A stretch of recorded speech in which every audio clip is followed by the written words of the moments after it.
ॐ नमो भगवते रामकृष्णाय। ॐ नमो भगवते रामकृष्णाय। ॐ नमो भगवते रामकृष्णाय। ॐ नमो भगवते रामकृष्णाय। ॐ नमो भगवते रामकृष्णाय। ॐ नमो भगवते रामकृष्णाय। ॐ नमो भगवते रामकृष्णाय। ॐ नमो भगवते रामकृष्णाय। ॐ नमो भगवते रामकृष्णाय। ॐ नमो भगवते रामकृष्णाय। ॐ नमो भगवते रामकृष्णाय। ॐ नमो भगवते रामकृष्णाय। ॐ नमो भगवते रामकृष्णाय। ॐ नमो भगवते रामकृष्णाय। ॐ शान्ति शान्ति शान्तिः। हरिः ॐ तत्सत्। श्रीरामकृष्णार्पणमस्तु।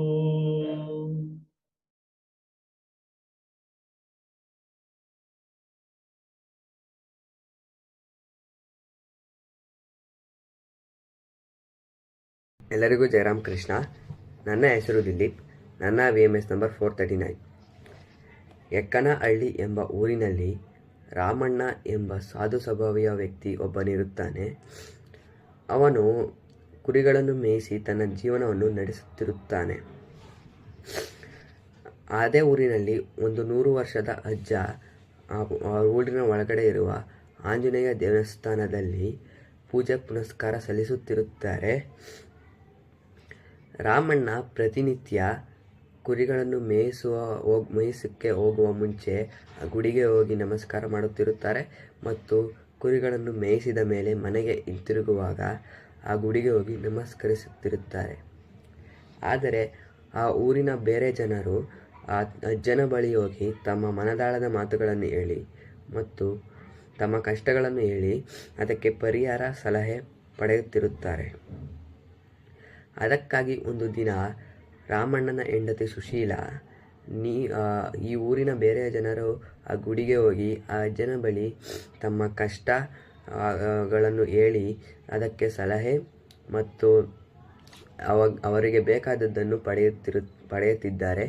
ಆದರೆ ನೀವು ಮಾತ್ರ ಆ ಗುಡಿಗೆ ಹೋಗಿ ಬರೀ ನಮಸ್ಕಾರ ಮಾಡುವುದು ಬರುವುದು ಅಷ್ಟೇ. ನೀವು ಹೋಗಿ ನೀವು ಹೋಗಿ ಆ ಅಜ್ಜನ ಬಳಿ ತಮ್ಮ ಕಷ್ಟಗಳಿಗೆ ಪರಿಹಾರವನ್ನು ಕೇಳಿ ಎಂದು ಕೇಳುತ್ತಾಳೆ.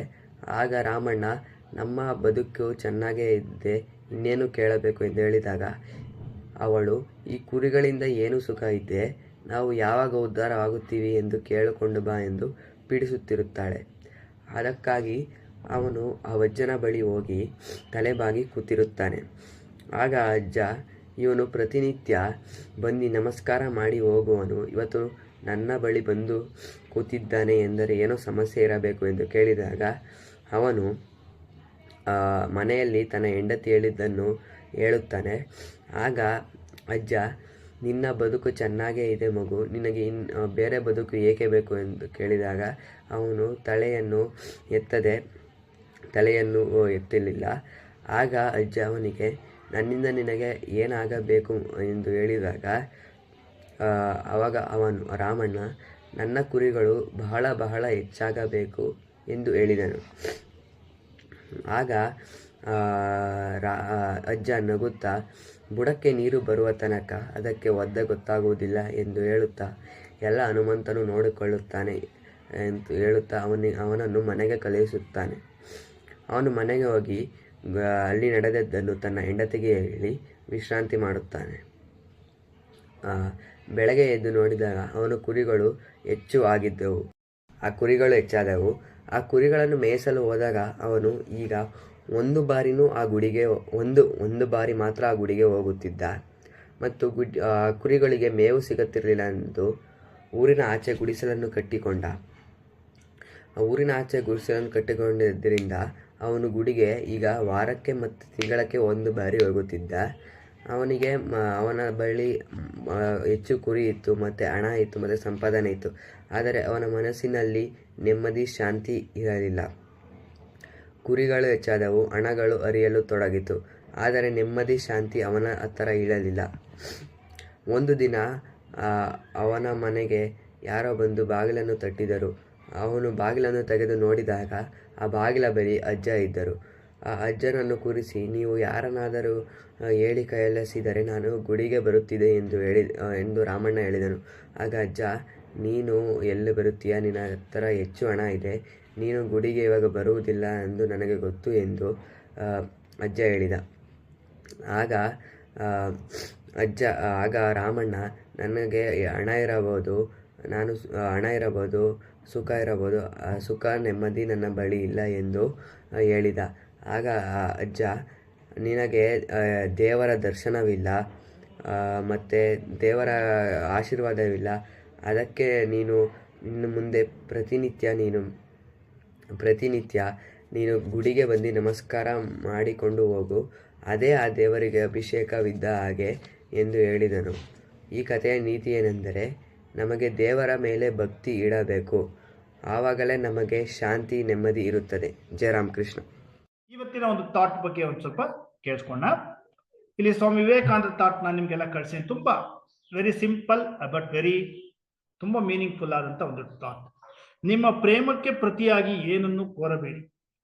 ನಿಮ್ಮ ಸ್ಥಿತಿ ಯಾವಾಗಲೂ ಕೊಡುವವನದಾಗಿರಲಿ. ನಿಮ್ಮ ಪ್ರೀತಿಯನ್ನು ದೇವರಿಗೆ ಕೊಡಿ, ಆದರೆ ಅವನಿಂದಲೂ ಏನನ್ನು ಆಶಿಸಬೇಡಿ. ಎಂತ ಅದ್ಭುತವಾದಂತ ಒಂದು ಮಾತನ್ನು ಹೇಳಿದ್ದಾರೆ. ನಾವೆಲ್ಲ ಯಾವಾಗ್ಲೂ ನಮ್ದು ಏನಾಗಿದೆ ಅಂತಂದ್ರೆ, ಈ ಪ್ರೀತಿಗೆ ಗಿವ್ ಅಂಡ್ ಟೇಕ್ ಪಾಲಿಸಿ ಇಟ್ಕೊಂಡ್ಬಿಟ್ಟಿದ್ವಿ. ನಾನು ಪ್ರೀತಿ ಕೊಟ್ಟರೆ ನನಗೆ ಅದಕ್ಕೆ ಏನಾದ್ರೂ ಸಿಗಬೇಕು, ಇದನ್ನೇ ನಾವು ಅನ್ಕೊಂಡು, ನಾನು ಏನಾದ್ರೂ ಯಾರಿಗಾದ್ರೂ ಒಂದು ಪ್ರೀತಿ ತೋರಿಸಿದ್ರೆ ಅದರಿಂದ ಏನಾದ್ರು ನಂಗೆ ಲಾಭ ಆಗ್ಬೇಕು ಅನ್ನೋ ಒಂದು ಥಾಟ್ನ ನಾವು ಯಾವಾಗಲೂ ಇಟ್ಕೊಂಡಿದೀವಿ.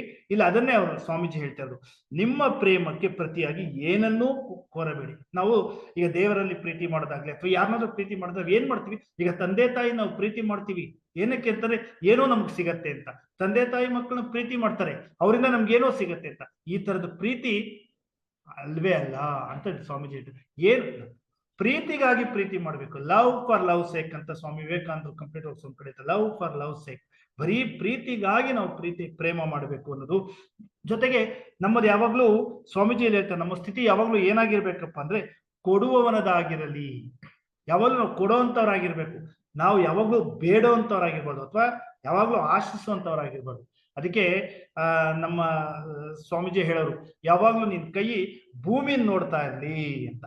ಕೈ ಯಾವಾಗ್ಲೂ, ನನ್ಗೈ ಯಾವತ್ತು ಭೂಮಿನ ನೋಡ್ತಾ ಇರ್ಲಿ. ಅಂದ್ರೆ ಯಾವತ್ತು ಭೂಮಿನ ನೋಡೋದು ಅಂದ್ರೆ ಅರ್ಥ ಏನೋ, ನೀನು ಕೊಡ್ತಾ ಇರ್ತೀನಿ. ಯಾವಾಗ ನೀನ್ ಆಕಾಶ ನೋಡ್ತಿದ್ಯಾ ಅಂದ್ರೆ ನಿನ್ ಕೈ ಅರ್ಥ ಏನೋ, ಬೇಡ್ತಾ ಇದೆಯಾ, ಯಾವಾಗ್ಲೂ ಬೇಕು ಬೇಕು ಅಂತಿದ್ಯಾ.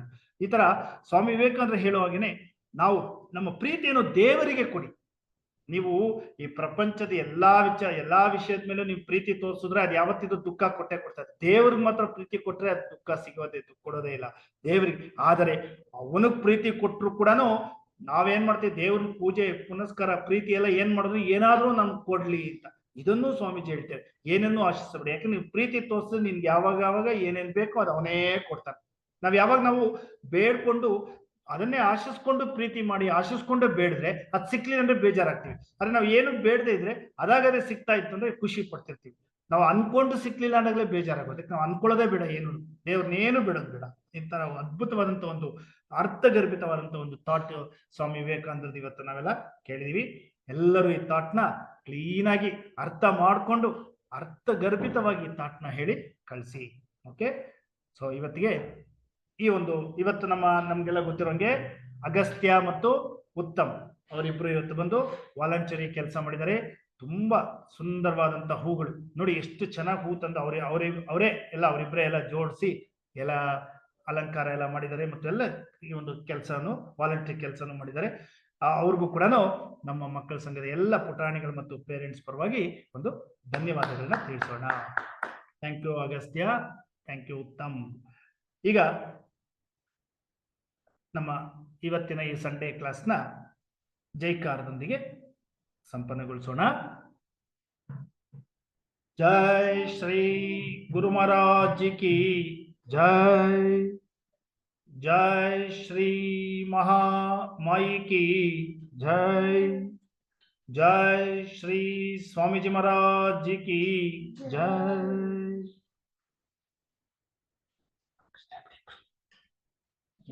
फर्स्ट जोरा ಹೇಳಿ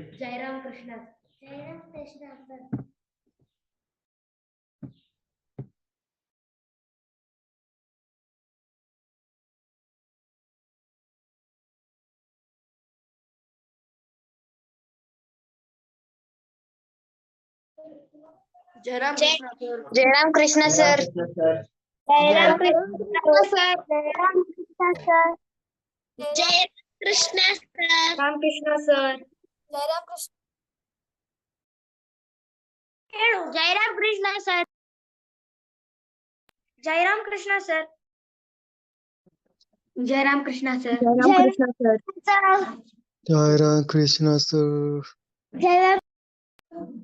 जयराम कृष्ण सर. जयराम कृष्ण सर.